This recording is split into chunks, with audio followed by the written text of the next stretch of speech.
ہر وظیفہ پورے دل سے کیا کریں اور پورے دھیان سے، تبھی آپ کو اس میں اچھے نتائج ملیں گے۔ وظیفے میں ہر نماز کی 5 وقت کی پابندی کا خاص خیال رکھیں۔ آج ہم آپ کو جو وظیفہ بتانے جا رہے ہیں، اس سے آپ کو فائدہ ہوگا، انشاءاللہ ضرور فائدہ ہوگا۔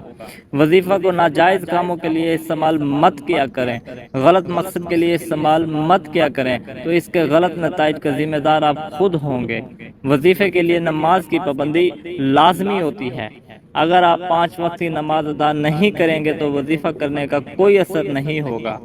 اگر کوئی شخص اولاد سے محروم ہو، سورہ کوثر کو باوضو 500 بار روزانہ پڑھا کرے اور پابندی کے ساتھ یہ عمل مکمل 3 ماہ تک کرے، انشاءاللہ تعالی صاحب اولاد ہو جائے گا۔ اگر 1000 بار اول و آخر درود شریف 11 بار پڑھا کرے، اس نیت سے کہ حضور صلی اللہ علیہ وآلہ وسلم کی زیارت نصیب ہو، تو انشاءاللہ تعالی فیض بشارت سے کامیاب ہوگا انشاءاللہ۔ نزول بارہ رحمت کے وقت 100 بار پڑھیں، جو دعا مانگے انشاءاللہ قبول ہوگی۔ اگر کسی دشمن نے گھر میں جادو دفن کر دیا ہو، اس سورت کا ورد کرنے سے جادو دفن کرنے کی جگہ معلوم ہو جائے گی اور جادو کا اثر دور ہو جائے گا۔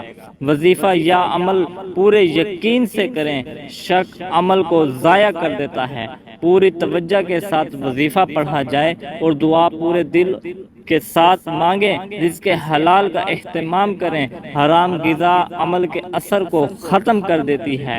ہر عمل اللہ کی رضا کے لیے کریں، مالک راضی ہوگا تو کام بنے گا۔ ان افراد کے وظائف اور عمل بے اثر رہتے ہیں جو نماز اور دیگر فرائض ادا نہیں کرتے۔ حرام کاموں سے بچیں، حرام کاموں سے روحانیت کو نقصان پہنچتا ہے، تب عمل اثر نہیں کرتا۔ الفاظ کی تصحیح کا اہتمام کریں، الفاظ غلط پڑھنے سے معنی بدل جاتے ہیں۔